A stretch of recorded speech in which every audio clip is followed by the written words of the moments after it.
Hello students, मैं doctor Reena Shaktawat. हम मनोविज्ञान विषय पढ़ रहे हैं और मनोविज्ञान विषय में हम 4 चैप्टर्स कंप्लीट कर चुके हैं। 5th चैप्टर हमारा स्मृति का चैप्टर चल रहा है और पिछली वीडियो में हमने स्मृति क्या है इस बारे में पढ़ा था और स्मृति में हमने एनकोडिंग की थी और रिटेंशन किया था, रिट्राइवल किया था। 3 हमने उसके कंपोनेंट्स किए थे। आज हम करेंगे स्मृति के मॉडल्स ऑफ मेमोरी। तो बच्चों, सबसे पहले जो हमारे सिलेबस में दिया हुआ है वो है लेवल ऑफ प्रोसेसिंग मॉडल, यानी संसाधन के स्तर मॉडल। प्रोसेसिंग, जो भी हम चीज़ या सूचनाएं जो हम प्राप्त करते हैं उनकी प्रोसेसिंग कैसे होती है, तो ये मॉडल ये समझाने का प्रयास करेगा। तो लेवल ऑफ प्रोसेसिंग मॉडल जो है वो क्रैक और लोकहार्ट ने 1972 में इसको दिया था या इसका प्रतिपादन किया था। तो ये मॉडल ये कहता है कि स्मृति के विभिन्न तंत्र, यानी संवेदी स्मृति, लघुकालीन स्मृति और दीर्घकालीन स्मृति। बच्चों, इंफॉर्मेशन प्रोसेसिंग मॉडल जब हम करेंगे तब हम इसमें इन तीनों स्मृति के प्रकार कह लीजिए या स्मृति के विभिन्न तंत्र कह लीजिए, इनको हम डिटेल में पढ़ेंगे। तो ये मॉडल ये कहता है कि स्मृति के जो ये विभिन्न तंत्र हैं, संवेदी स्मृति या लघुकालीन स्मृति या दीर्घकालीन स्मृति, उनके द्वारा सूचनाओं को प्रोसेसिंग नहीं की जाती, संसाधित नहीं किया जाता, बल्कि स्मृति का एक ही तंत्र होता है और उसी के अंदर सूचनाओं को विभिन्न स्तरों पर संसाधित किया जाता है या विभिन्न स्तरों पर उन सूचनाओं को प्रोसेसिंग की जाती है। तो मॉडल का ये दावा है कि स्मृति के मॉडल का ये दावा है कि स्मृति तंत्र में सूचना को पहले उसके संवेदी गुणों के आधार पर प्रोसेसिंग की जाती है या संसाधित किया जाता है। यानी सूचना को पहले जो उसके संवेदी गुण हैं उनके आधार पर संसाधित किया जाता है, जो एक तरह का संसाधन का सबसे ऊपरी स्तर होता है, और उसके बाद उस सूचना की पहचान की जाती है या उसका नामकरण किया जाता है और थोड़े गहरे स्तर पर अर्थात उसके आवाज़ के आधार पर उसको संसाधित किया जाता है या उसकी प्रोसेसिंग की जाती है। तो संसाधन का ये दूसरा स्तर जहाँ पर नामकरण होता है वो पहले स्तर से सबसे अधिक गहरा होता है और फिर अंत में सूचनाओं का संसाधन या सूचनाओं की जो प्रोसेसिंग है वो उसके अर्थ के अनुरूप की जाती है, जो संसाधन का सबसे गहरा एवं तृतीय या तीसरा स्तर होता है। तो इस विश्लेषण से ये स्पष्ट होता है कि जो स्मृति की अवधि है, जो ड्यूरेशन है, वो प्रोसेसिंग की गहराई द्वारा, जो डेप्थ है प्रोसेसिंग की, जहाँ पर सूचनाओं की पहचान की जाती है, उसका नामकरण किया जाता है, तो उसकी गहराई द्वारा, ना कि स्मृति तंत्र से एक स्मृति तंत्र से दूसरे स्मृति तंत्र में स्थानांतरण द्वारा प्रभावित होता है। तो जो स्मृति की अवधि है वो गहराई द्वारा ना होकर एक स्मृति से दूसरे स्मृति तंत्र में स्थानांतरण द्वारा प्रभावित होती है। जितना प्रोसेसिंग का स्तर गहरा होगा, संसाधन का स्तर गहरा होगा, स्मृति की अवधि उतनी ही अधिक लंबी होगी या दीर्घ होगी। यानी प्रोसेसिंग जितनी अधिक होगी, पहचान सूचनाओं की जितनी अधिक की जाएगी, उतनी ही अधिक हमें स्मृति होगी, बहुत अधिक दीर्घ रूप में वो जो है धारण रहेगी और उसकी स्मृति हमें रहेगी। तो मनोवैज्ञानिक जो हैं वो स्मृति के संसाधन के स्तर मॉडल को विश्लेषित करते हैं, जो वो दो तरह की रिहर्सल में अंतर करते हैं। पहली है संपोषण रिहर्सल, जिसको हम टाइप 1 रिहर्सल कहते हैं, और दूसरी है विस्तृत रिहर्सल, जिसको हम टाइप 2 रिहर्सल कहते हैं। तो ये जो संपोषण रिहर्सल है, इस तरह की रिहर्सल जो है उसमें सूचनाओं का संसाधन या प्रोसेसिंग ऊपर के स्तर पर होती है। सूचनाओं का संसाधन और प्रोसेसिंग जो है ऊपर के स्तर पर होती है। क्रैक और वैटकिंस मनोवैज्ञानिक थे, उन्होंने 1973 में प्रयोग किया था और प्रयोग करके इसके वास्तविक स्वरूप को इन्होंने निखारा था। वो ये कहते हैं कि संपोषण रिहर्सल का जो उन्होंने अध्ययन किया उसमें सब्जेक्ट को 21 शब्दों की एक सूची दिखाई और उन्हें ये बताने के लिए कहा गया कि सूची का जो अंतिम शब्द है वो कौन सा है जो एक विशेष अक्षर जैसे आर से शुरू होता है। तो इस काम को पूरा करने के लिए सब्जेक्ट को सूची में उस शब्द को पहले ढूंढना होगा जो अक्षर आर से शुरू होता है और फिर उसे रिहर्सल करते हुए दूसरा शब्द खोजना होगा जो आर से प्रारंभ होता है और इसी तरह से उसे रिहर्सल करते हुए सूची का अंतिम शब्द जो आर से प्रारंभ होता है उसको रिहर्सल करना पड़ेगा। तो इस तरह से कई सूचियों को दिखाने के बाद सब्जेक्ट से अधिक ऐसे शब्दों को पुनः स्मरण या रिकॉल करने के लिए कहा जाता है और परिणाम में देखा गया कि जो धारण है यानी जो सीखी हुई सामग्री को जब हम ब्रेन में धारण करते हैं वो रिहर्सल से प्रभावित नहीं होता। तो जिन सब शब्दों का रिहर्सल अधिक समय तक किया गया प्रयोग के सत्र के अंत में उनका रिकॉल उन शब्दों के रिकॉल की तुलना में अच्छा नहीं हुआ जिन्हें कम समय के लिए रिहर्सल किया गया था। तो इसी के प्रकाश में जो प्रयोग करता है वो इस निष्कर्ष पर पहुँचे कि संपोषण रिहर्सल जो है उससे हमारा जो धारण है जो हम सूचनाओं को धारण करते हैं वो प्रभावित नहीं होता है। अब हम बात करेंगे विस्तृत रिहर्सल की। तो विस्तृत रिहर्सल वैसे रिहर्सल को कहते हैं जो तुलनात्मक रूप से संसाधन के या प्रोसेसिंग के गहरे स्तर पर संपन्न होता है और इस मॉडल की एक प्रमुख विशेषता यह है कि हम इसमें किसी भी सूचना की स्मृति की अवधि को जो स्मृति की ड्यूरेशन है उसको विस्तृत रिहर्सल से सीधे प्रभावित होते मान सकते हैं और ये रिहर्सल जितनी अधिक होगी स्मृति की अवधि उतनी ही लंबी होगी। तो इस तरह से मनोवैज्ञानिकों ने स्मृति को विश्लेषित करने में दो रिहर्सल में डिफरेंस किया है, संपोषण रिहर्सल और विस्तृत रिहर्सल। अब हम बात करेंगे संसाधन के स्तर मॉडल में क्या क्या प्रॉब्लम्स हैं, क्या क्या कठिनाइयाँ हैं। चूँकि संसाधन का स्तर मॉडल यानी लेवल ऑफ प्रोसेसिंग मॉडल की जो व्याख्या है वो सरल है, इसमें स्मृति के विभिन्न तंत्र को अप्रभावी बताया गया है और संसाधन की या प्रोसेसिंग की गहरे स्तर के रूप में स्मृति की अवधि की व्याख्या की गई है। लेकिन इस मॉडल के साथ कुछ प्रॉब्लम्स हैं। पहली तो ये है कि इस मॉडल का जो मुख्य कॉन्सेप्ट है संप्रत्यय है वो संसाधन की गहराई है जिसे सही ढंग से परिभाषित करना कठिन है। इस पद को स्मृति के स्थायित्व के रूप में परमानेंट के रूप में समझाने की कोशिश की गई है जिससे एक सर्कुलर डेफिनेशन की उत्पत्ति होती है जो इस प्रकार है कि जिन पदों का संसाधन या प्रोसेसिंग गहरे स्तर पर होती है उनकी धारणा अच्छी होती है, उनका धारण अच्छा होता है, रिटेन करके रखते हैं उनको हम, और जिन पदों की उत्तम धारण होता है उसे गहराई स्तर पर प्रोसेसिंग किया जाता है। तो इस तरह से ये सर्कुलर परिभाषा से कन्फ्यूज़न उत्पन्न होता है। दूसरी जो प्रॉब्लम है वो ये है कि कुछ मनोवैज्ञानिकों ने संसाधन के स्तर मॉडल के इस पूर्व कथन को चुनौती दी है कि पदों को गहरे स्तर तक संसाधित करने से यानी गहराई पर उनकी प्रोसेसिंग करने से उनका धारण जो है अधिक मजबूत होता है। तो उनमें जो मनोवैज्ञानिक थे वो थे मॉरिस, ब्रेन्सफोर्ड और फ्रैंक्स।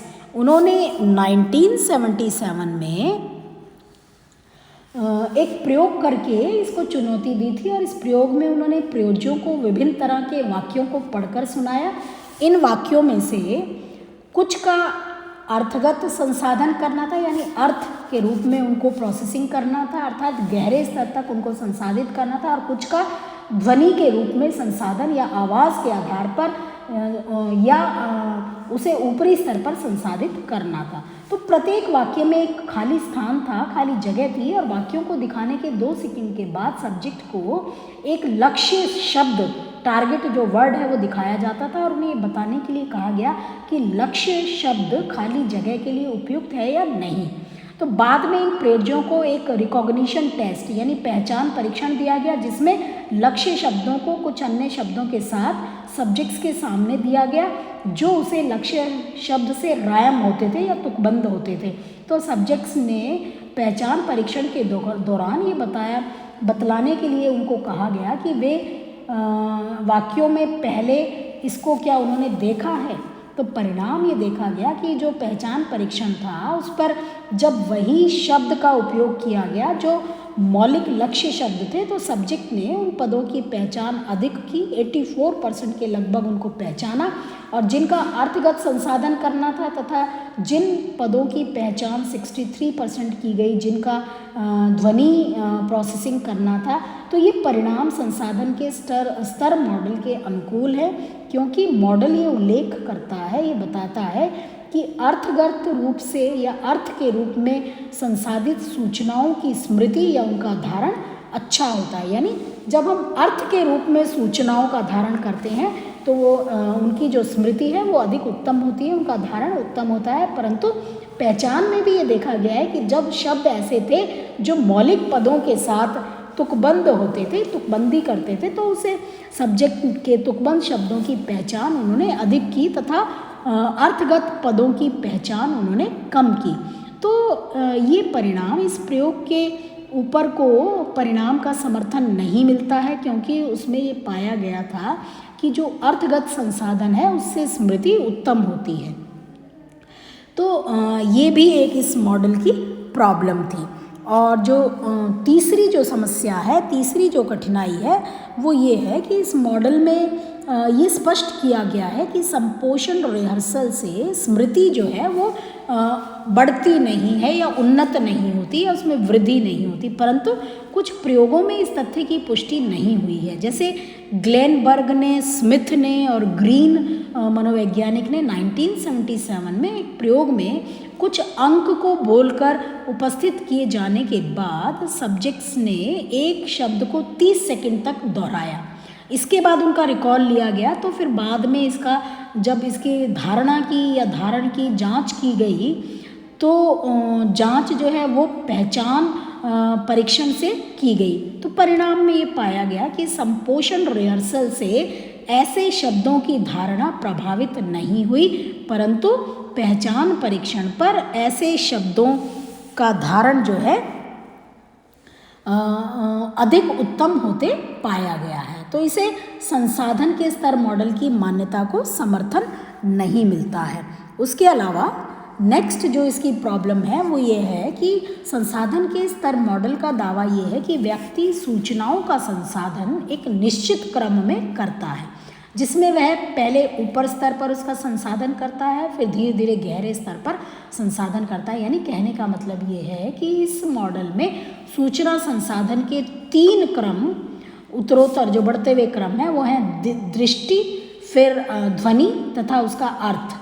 तो संवेदी संसाधन को ऊपरी स्तर का तथा अर्थगत संसाधन को गहरे स्तर का संसाधन कहा जाता है। यानी जहाँ पर हमें सूचनाओं की संवेदना होती है वो ऊपरी स्तर का संसाधन है, और जब हम उनको अर्थ प्रदान करते हैं तो वो गहरे स्तर का संसाधन कहलाता है। परंतु आलोचकों ने ये बताया है कि हमेशा ऐसा नहीं होता, और किसी पद का समग्र अर्थ को व्यक्ति उस पद की पहचान करने के पहले ही समझ जाता है। तो जैसे अक्षर डी का शब्द WORD वर्ड में शब्द OWRD की अपेक्षा जल्द पहचान कर ली जाती है। अगर किसी को OWRD दिखाया जाए तो व्यक्ति जो है WORD की पहचान करता है। तो इसका मतलब ये है कि सूचना संसाधन क्रम में पहली अवस्था संवेदी नहीं होती है।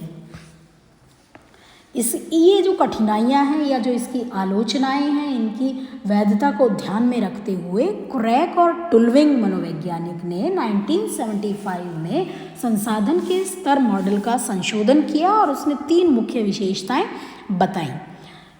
जो पहली विशेषता थी कि संशोधित मॉडल ये कहता है कि सूचना का संसाधन एक निश्चित क्रम में, यानी पहले हम देखते हैं उद्दीपक को, फिर उसको सुनते हैं या ध्वनि उसकी हम ग्रहण करते हैं, और फिर हम अर्थगत रूप में उसको प्रेजेंट करते हैं, तो वो हमेशा नहीं होता है। नेक्स्ट है जब किसी सूचना का संसाधन दीर्घकालीन स्मृति जब यानी जो विषय सामग्री हमें कुछ लंबे समय तक, कुछ महीनों तक, सालों तक याद रहती है, तो दीर्घकालीन स्मृति में पहले से जो सूचनाएं संचित हैं उनके संदर्भ में संसाधित किया जाता है, यानी सूचना को दीर्घकालीन स्मृति में पहले से संचित सूचनाओं के संदर्भ में अगर उनकी प्रोसेसिंग की जाती है या उनका संसाधन किया जाता है तो उसका धारण अच्छा होता है, उसका रिटेंशन अच्छा होता है, यानी हम उसको काफ़ी अधिक समय तक रिटेन कर सकते हैं, धारण कर सकते हैं। और तीसरी जो विशेषता जब उन्होंने रिवीजन किया क्रैक ने, तो ये बताई कि संशोधित मॉडल के अनुसार स्मृति के स्थायित्व का आधार संसाधन की गहराई नहीं होता बल्कि उसका विस्तारण होता है, उसका इलेबोरेशन की मात्रा होती है। और ये विस्तारण जो है वो दो तरह का होता है, पद के भीतर का विस्तारण और पद के बीच का विस्तारण। जो पद के भीतर का विस्तारण है उसमें सूचनाओं को उनकी विशेषताओं के रूप में विश्लेषित करने या संसाधित करने से होता है। उसका मतलब जितना ही ऐसा रिहर्सल अधिक होता है संबंधित पद की स्मृति अच्छी होती है। जैसे एक शब्द अर्थात कलम का प्रोसेसिंग या संसाधन इन अक्षरों के दृष्टि अपीयरेंस द्वारा, उसकी आवाज़ या उसकी तुकबंदी द्वारा या उसके अर्थ द्वारा संसाधित करना पद के भीतर के विस्तारण का उदाहरण है। अगर कोई शब्द का संसाधन इन विशेषताओं से किया जाता है तो उनकी स्मृति जो है किन्हीं दो या एक विशेषता से की गई संसाधन से उत्पन्न स्मृति से अधिक स्थायी होती है। तो पद के भीतर का जब इलैबोरेशन होता है और पद के बीच के विस्तारण से मतलब ये है कि सूचनाओं की विशेषताओं का संसाधन अन्य सूचनाओं की विशेषताओं के संदर्भ में किया जाता है। जैसे ऊपर हमने कहा था कि इस संशोधित मॉडल की एक विशेषता क्या बताई थी कि जब किसी सूचना का संसाधन दीर्घकालीन स्मृति में पहले से संचित सूचनाओं के संदर्भ में किया जाए तो उसकी स्मृति अच्छी होती है। तो इसी आधार पर एक अध्ययन किया गया और इस प्रयोग में सब्जेक्ट को 60 जो है मिश्रित शब्दों की एक सूची रैंडमली दिखाई गई, यानी कभी कोई सा वर्ड और कभी कोई सा वर्ड दिखाया गया और उनसे इस शब्द को जिस भी क्रम में चाहे उनको रिकॉल करने के लिए कहा गया या सुनाने के लिए कहा गया। तो इस सूची में 4 श्रेणी के 15-15 शब्द थे। पहली श्रेणी, वे 4 जो श्रेणियाँ थी वो थी पशु से संबंधित, पेशे से संबंधित, सब्जी और व्यक्ति। तो परिणाम में ये देखा गया कि सब्जेक्ट्स ने शब्दों को दिखाए गए क्रम में रिकॉल नहीं किया बल्कि वे उनका रिकॉल एक क्लस्टर के रूप में अर्थात जिस श्रेणी के वे होते थे उनके अनुसार उन्होंने किया। यानी अगर मान लीजिए पहला वर्ड शब्द सब्जी से रिलेटेड तो उन्होंने उनको क्लस्टर फॉर्म में उनको रिवीजन किया या उनका रिकॉल किया। तो परिणाम से स्पष्ट होता है कि विस्तृत संसाधन से हमारा जो धारण है वो उत्तम होता है। यानी हम जो चीज़ों को जो हम देखते हैं या स्मृति जो ट्रेसेस हैं उनका धारण, हमारे जो चिन्ह हैं वो अधिक उनका धारण होता है। इससे ये पता चलता है कि जब सब्जेक्ट किसी शब्द को सुनते हैं तो उसका संसाधन किसी श्रेणी के रूप में करते हैं। तो इस तरह से ये संसाधन के स्तर मॉडल था बच्चों। ये बहुत ही एक शॉर्ट नोट्स में आने वाला जो टॉपिक है। आपसे ये पूछ लिया जाएगा कि स्मृति के मॉडल में लेवल ऑफ प्रोसेसिंग मॉडल का वर्णन कीजिए, तो 50 शब्द में ये आ सकता है या फिर फुल क्वेश्चन भी आ सकता है। तो आप इसको ध्यान से पढ़ें।